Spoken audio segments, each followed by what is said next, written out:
Bonjour.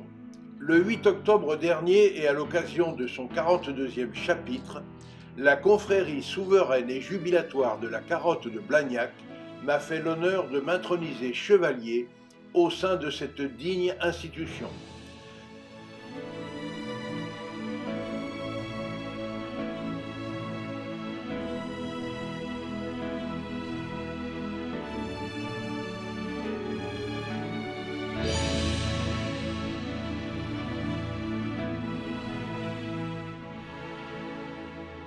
S'ensuivit un repas au cours duquel je ne pouvais m'empêcher d'admirer les splendides carottes de Blagnac qui trônaient sur chaque table devant les convives. Aussi, l'idée de créer une recette en l'honneur de mes hôtes me vint immédiatement à l'esprit et je vous en livre donc ici la teneur, après avoir déjà réalisé 2 autres recettes à retrouver également sur notre chaîne YouTube.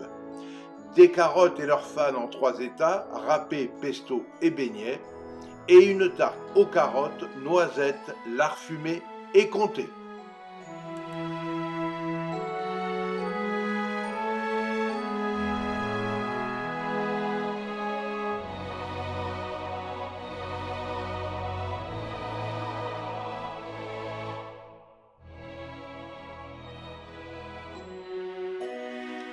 Pour la réalisation de ma recette, j'ai tout d'abord commencé la veille par la fabrication de la pâte des petits pains à la carotte et au paprika, en mélangeant 200 g de farine de blé bio, type T65 du moulin de Moricou, une cuillère à café de fleur de sel, une pincée de sucre de canne, 5 g de levure boulangère, une cuillère à dessert de paprika doux en poudre, la valeur de 2 cuillères à soupe de carottes de Blagnac râpées, 10 centilitres d'eau tiède, et j'ai laissé reposer cette pâte toute la nuit.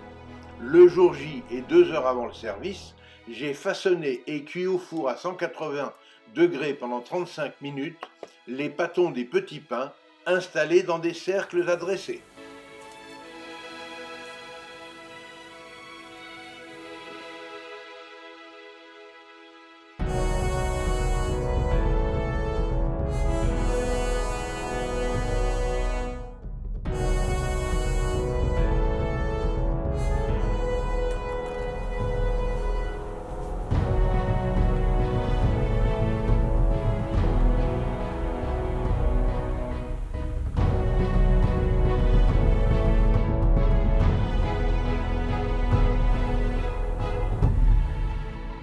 Puis j'ai lavé une belle carotte de Blagnac dans laquelle j'ai taillé des rondelles de 1 mm d'épaisseur à la mandoline. Et je les ai badigeonnées d'huile d'olive avant de les déposer sur du papier sulfurisé et de les enfourner durant 20 minutes à 180 degrés. À la sortie du four, j'ai déposé les chips sur du papier absorbant avant de les assaisonner légèrement de fleurs de sel et poivre du moulin, puis de les saupoudrer de paprika et de les réserver à température de la pièce. Pendant ce temps, j'ai lavé, épluché et coupé en morceaux les pommes de terre Agatha que j'ai mises à cuire dans une eau salée. Après cuisson et égouttage des pommes de terre, j'ai ajouté le beurre, 2 cuillères à soupe de crème fraîche avant d'écraser le tout au presse-purée. Enfin, j'ai rectifié l'assaisonnement en fleur de sel et poivre du moulin. J'ai ajouté de la noix muscade râpée et les gousses d'ail noir écrasées et j'ai réservé au chaud. Dans une poêle chaude, j'ai alors mis à fondre la graisse de canard pour y saisir les cœurs de canard fendus en deux. Je les ai assaisonnés de fleurs de sel et piment d'Espelette en veillant bien à ce que ces abats délicats restent rosés à cœur. Pour terminer, j'ai déglacé avec le floc de Gascogne, puis j'ai retiré les cœurs de canard en les réservant au chaud.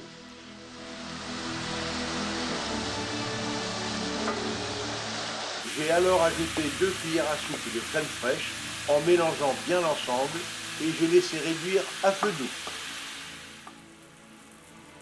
Voilà, tous les ingrédients sont prêts. Il suffit de passer immédiatement au dressage sur des assiettes chaudes, la sauce à la crème servie dans un ramequin également chaud et de passer à table aussitôt pour se régaler.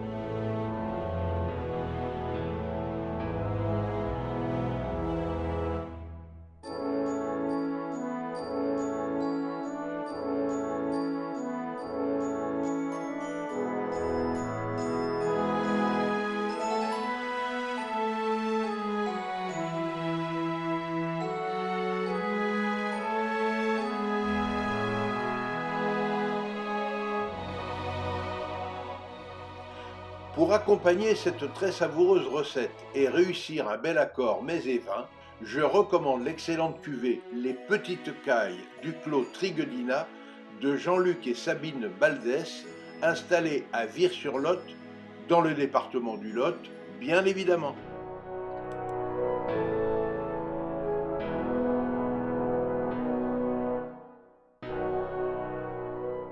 Pour suivre facilement mes recettes et nos reportages, abonnez-vous à notre chaîne Escapades et Découvertes TV.